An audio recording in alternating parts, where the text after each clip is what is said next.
कौसल्या सुप्रजा रामः पूर्वा सन्ध्या प्रवर्तते।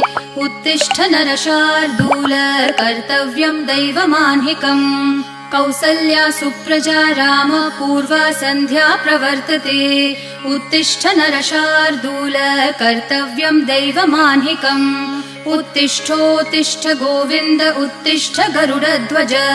उत्तिष्ठ कमलाकान्त त्रैलोक्यं मङ्गलं कुरु। उत्तिष्ठोत्तिष्ठ गोविन्द उत्तिष्ठ गरुडध्वज। उत्तिष्ठ कमलाकान्त त्रैलोक्यं मङ्गलं कुरु।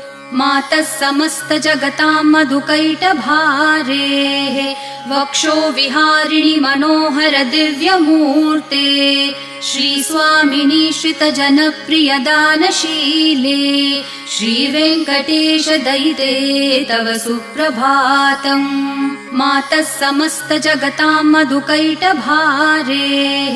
वक्षो विहारिणि मनोहर दिव्यमूर्ते। श्रीस्वामिनि श्रितजनप्रिय दानशीले श्रीवेङ्कटेश दयिते तव सुप्रभातम्। तव सुप्रभातमरविन्दलोचने भवतु प्रसन्नमुखचन्द्रमण्डले।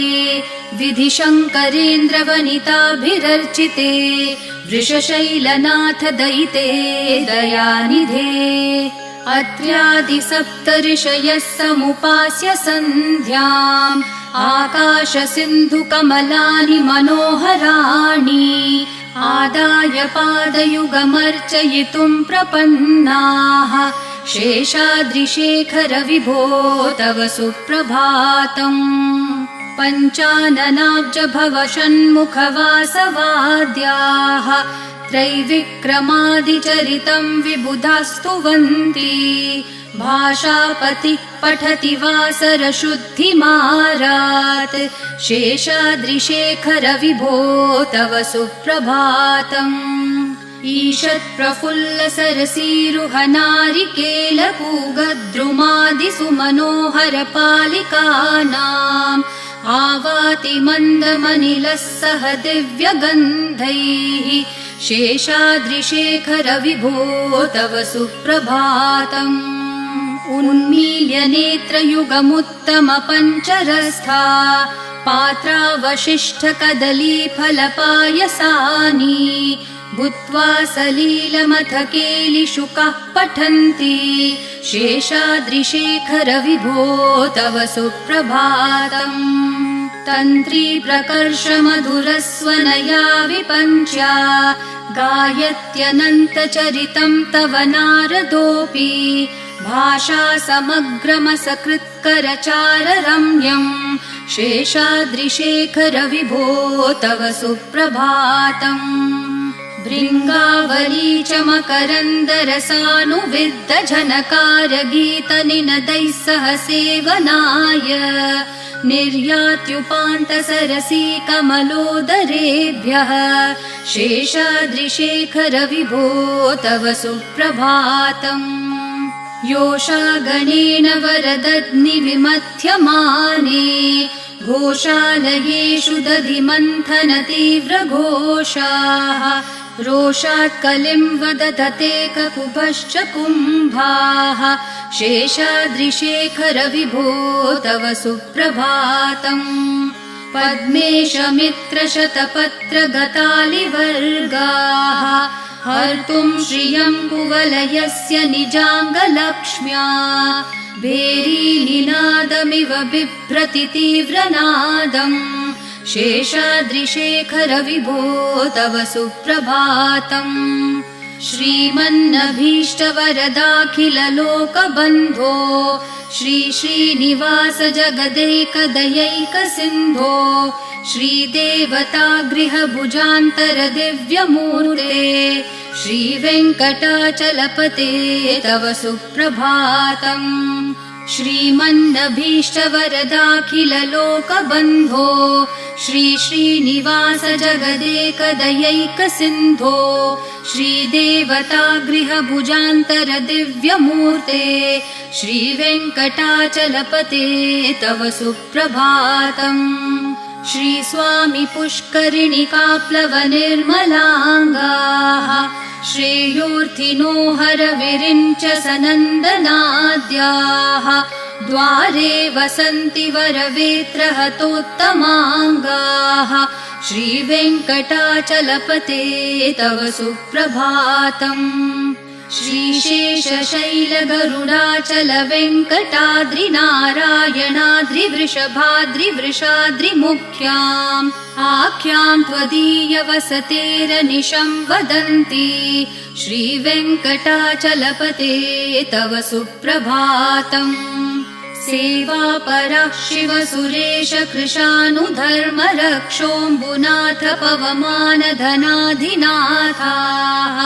बद्धाञ्जलि प्रविलसन्निज शीर्षदेशाः श्रीवेङ्कटाचलपते तव सुप्रभातम् घाटेषु ते विहगराज मृगाधिराज नागाधिराज गजराज हयाधिराजाः स्वस्वाधिकारमहिमाधिकमर्थयन्ते श्रीवेङ्कटाचलपते तव सुप्रभातम् सूर्येन्दुभौमबुधवाक्पतिकाव्यसौरिस्वरभानुकेतुदिविषत्परिषत्प्रधानाः त्वद्दासदासचरमावधिदासदासाः श्रीवेङ्कटाचलपते तव सुप्रभातम् त्वत्पादधूलिभरितस्फुरितोत्तमाङ्गाः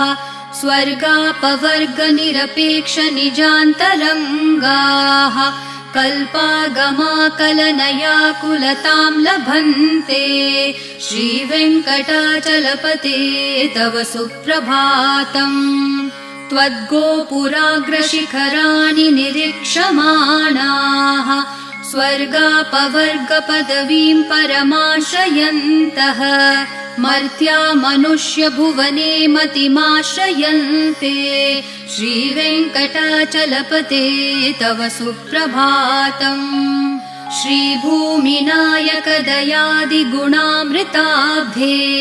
देवाधिदेव जगदेक शरण्यमूर्ते श्रीमन् अनन्त गरुडादिभिरर्चिताङ्घ्रे श्रीवेङ्कटाचलपते तव सुप्रभातम् श्रीपद्मनाभ पुरुषोत्तम वासुदेव वैकुण्ठमाधव जनार्दन चक्रपाणे श्रीवत्सचिह्न शरणागत पारिजात श्रीवेङ्कटाचलपते तव सुप्रभातम् कन्दर्पदर्पहर सुन्दर दिव्यमूर्ते कान्ताकुचाम्बुरुह कुड्मललोल दृष्टे कल्याण निर्मल गुणाकर दिव्यकीर्ते श्रीवेङ्कटाचलपते तव सुप्रभातम् मीनाकृते कमठकोल नृसिंहवर्णिन् स्वामिन् परश्वथ तपोधन रामचन्द्र शेषांश राम यदुनन्दन कल्किरूप श्रीवेङ्कटाचलपते तव सुप्रभातम् एलालवङ्गधनसार सुगन्धितीर्थम् दिव्यं वियत्सरिति हेम घटेषु पूर्णम् धृत्वाद्य वैदिकशिखामणयः प्रहृष्टा तिष्ठन्ति वेङ्कटपते तव सुप्रभातम् भास्वानुदेति विकचानि सरोरुहाणि सम्पूरयन्ति निनदैः ककुभो विहङ्गाः श्रीवैष्णवा सततमर्थितमङ्गलास्ते धामाश्रयन्ति तव वेङ्कट सुप्रभातम् ब्रह्मादयः सुरवराः समहर्षयस्ते सन्तः सनन्दन मुखास्तवथ योगिवर्याः धामान्तिके तव हि मङ्गलवस्तु हस्ताः श्रीवेङ्कटाचलपते तव सुप्रभातम् लक्ष्मीनिवास निरवद्य गुणैकसिन्धो संसार सागर समुत्तरणैकसेतो वेदान्तवेद्य निज वैभव भक्त भोग्य श्रीवेङ्कटाचलपते तव सुप्रभातम्। लक्ष्मीनिवास निरवध्य गुणैकसिन्धो संसारसागर समुत्तरणैकसेतो वेदान्तवेद्य निज वैभव भक्त भोग्य श्रीवेङ्कटाचलपते तव सुप्रभातम्। इत्थं वृषाचलपतेरिह सुप्रभातम्। ये मानवः प्रतिदिनं पठितुं प्रवृत्ताः तेषां प्रभातसमयस्मृतिरङ्गभाजाम् प्रज्ञां परार्थसुलभां परमां प्रसूते। इत्थं वृषाचलपतेरिह सुप्रभातम्। ये मानवः प्रतिदिनं पठितुं प्रवृत्ताः तेषां प्रभातसमयस्मृतिरङ्गभाजाम् प्रज्ञां परार्थसुलभां परमां प्रसूते। कमलाकुचचूचुककुङ्कुमतो नियतारुणतातुलनीलतनो कमलायतलोचनलोकपते विजयी भव वेङ्कटशैलपते। कमलाकुचचूचुककुङ्कुमतो नियतारुणतातुलनीलतनो कमलायतलोचनलोकपते विजयी भव वेङ्कटशैलपते। स चतुर्मुख षण्मुख पञ्चमुख प्रमुखाखिल दैवतमौलिमणे शरणागत वत्सल सारनिधे परिपालय मां वृषशैलपते। अतिवेलतया तव दुर्विषहै अनुवेलकृतैरपराधशतैः भरितं त्वरितं वृषशैलपते परया कृपया परिपाहि हरे।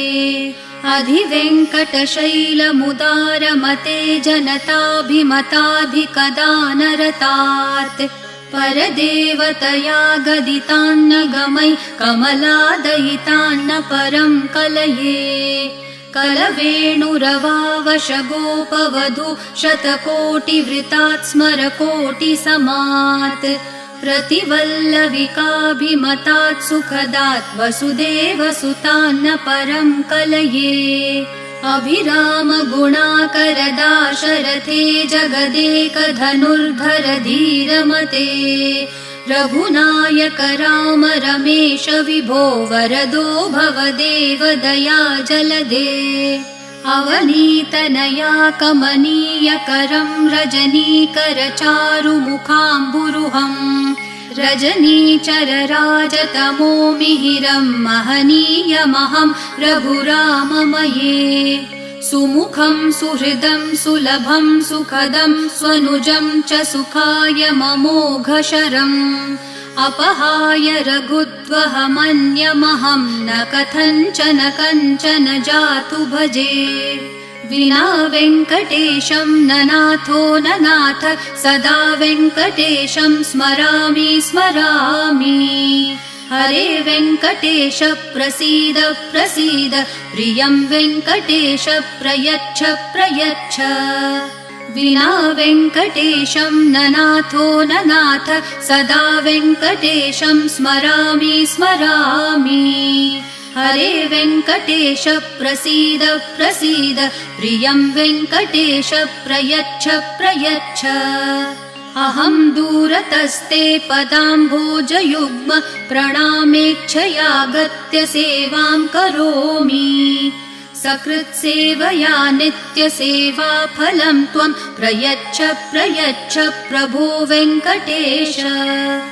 अज्ञानिना मया दोषान् अशेषान् विहितान् हरे क्षमस्वत्वं शेषशैलशिखामणे। अज्ञानिना मया दोषान् अशेषान् विहितान् हरे क्षमस्वत्वं शेषशैलशिखामणे।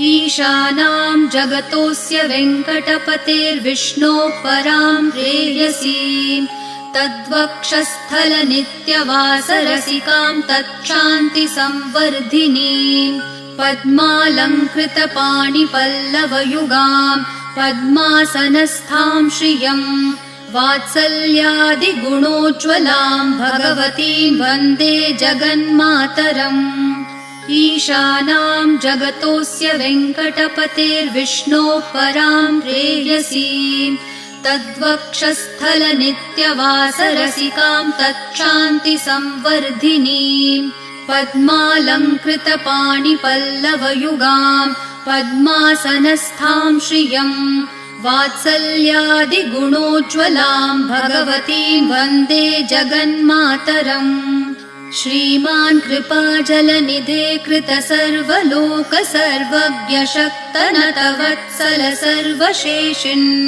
स्वामिन् सुशील सुलभाश्रित पारिजात श्रीवेङ्कटेश चरणौ शरणं प्रपद्ये श्रीमान् कृपाजलनिधे कृतसर्वलोक सर्वज्ञ शक्तनतवत्सल सर्वशेषिन् स्वामिन् सुशील सुलभाश्रित पारिजात श्रीवेङ्कटेश चरणौ शरणं प्रपद्ये आनूपुरार्पित सुजात सुगन्धि पुष्प सौरभ्य सौरभकरौ समसन्निवेशौ सौम्यौ सदानुभवनेऽपि नवानुभाव्यौ श्रीवेङ्कटेश चरणौ शरणं प्रपद्ये सद्यो विकासि समुदित्वरसान्द्ररागः सौरभ्य निर्भर सरोरुह साम्यवार्ताम् सम्यक्षु साहसपदेषु विलेखयन्तौ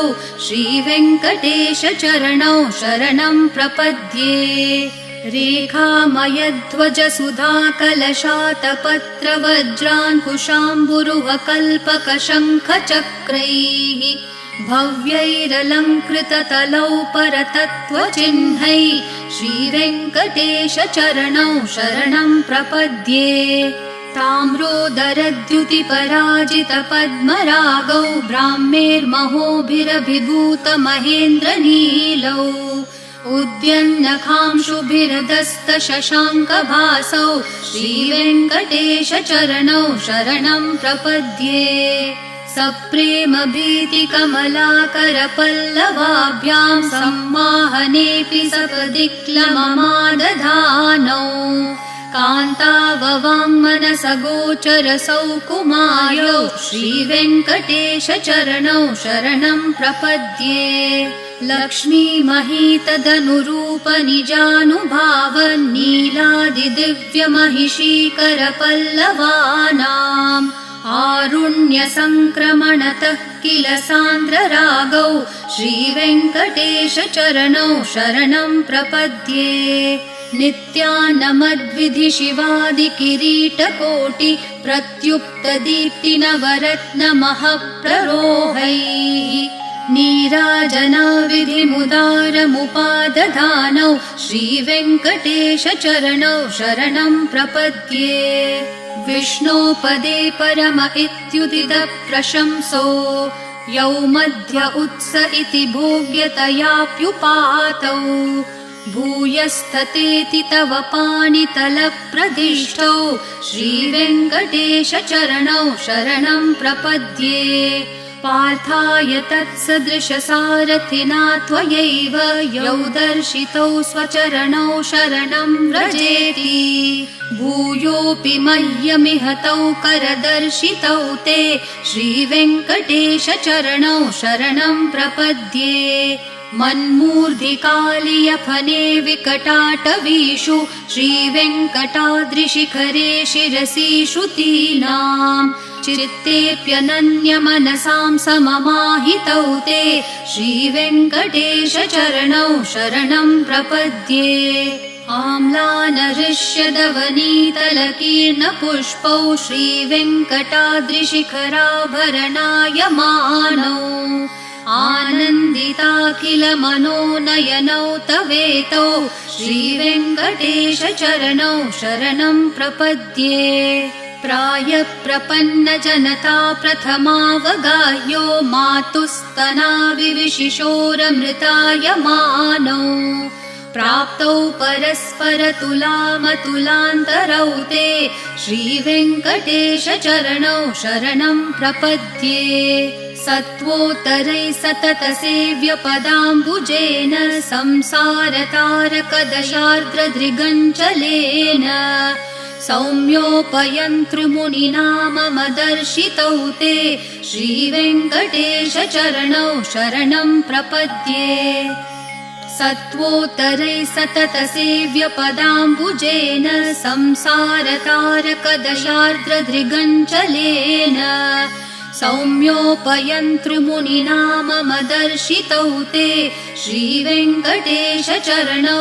शरणं प्रपद्ये श्रीशश्रिया घटिकया त्वदुपाय भावे प्राप्ये त्वयि स्वयमुपेयतया स्फुरन्त्या नित्याश्रिताय निरवद्य गुणाय तुभ्यं श्यां किङ्करो वृषगिरीश न जातु मह्यम् श्रीशश्रिया घटिकया त्वदुपाय भावे प्राप्ये त्वयि स्वयमुपेयतया स्फुरन्त्या नित्याश्रिताय निरवद्य गुणाय तुभ्यं श्यां किङ्करो वृषगिरीश न जातु मह्यम् श्रियः कान्ताय कल्याणनिधये निधयेऽर्थिनां श्रीवेङ्कटनिवासाय श्रीनिवासाय मङ्गलम् श्रियः कान्ताय कल्याणनिधये निधयेऽर्थिनां श्रीवेङ्कटनिवासाय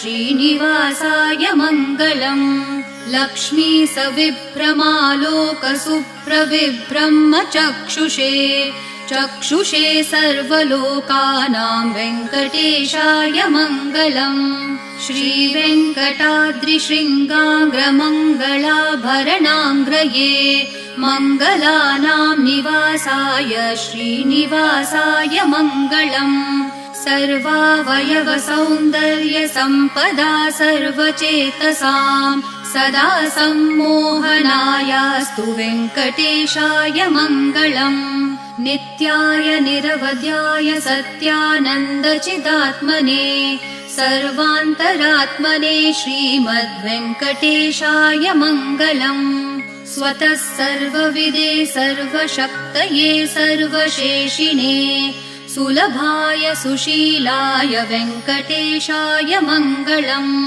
परस्मै ब्रह्मणे पूर्णकामाय परमात्मने प्रयुञ्जे परतत्त्वाय वेङ्कटेशाय मङ्गलम् आकालतत्त्वमशान्तम् आत्मनामनुपश्यताम् अतृप्तामृतरूपाय वेङ्कटेशाय मङ्गलम् प्रायस्वचरणौ पुंसां शरण्यत्वेन पाणिना कृपया दिशते श्रीमद्वेङ्कटेशाय मङ्गलम् दयामृत्तरङ्गिन्यास्तरङ्गैरिव शीतलैः अपाङ्गैः सिञ्चते विश्वं वेङ्कटेशाय मङ्गलम् सद्भूषाम्बरहेतिनां सुषमावहमूर्तये सर्वार्तिशमनायास्तु वेङ्कटेशाय मङ्गलम् श्रीवैकुण्ठविरक्ताय स्वामि पुष्करिणीतटे रमया रममाणाय वेङ्कटेशाय मङ्गलम् श्रीवैकुण्ठविरक्ताय स्वामि पुष्करिणीतटे रमया रममाणाय वेङ्कटेशाय मङ्गलम् श्रीमत्सुन्दरजामातृमुनिमानसवासिने सर्वलोकनिवासाय श्रीनिवासाय मङ्गलम् मङ्गलाशासनपरैर्मदाचार्य पुरोगमैः सर्वैश्च पूर्वैराचार्यैः सत्कृतायास्तु मङ्गलम्।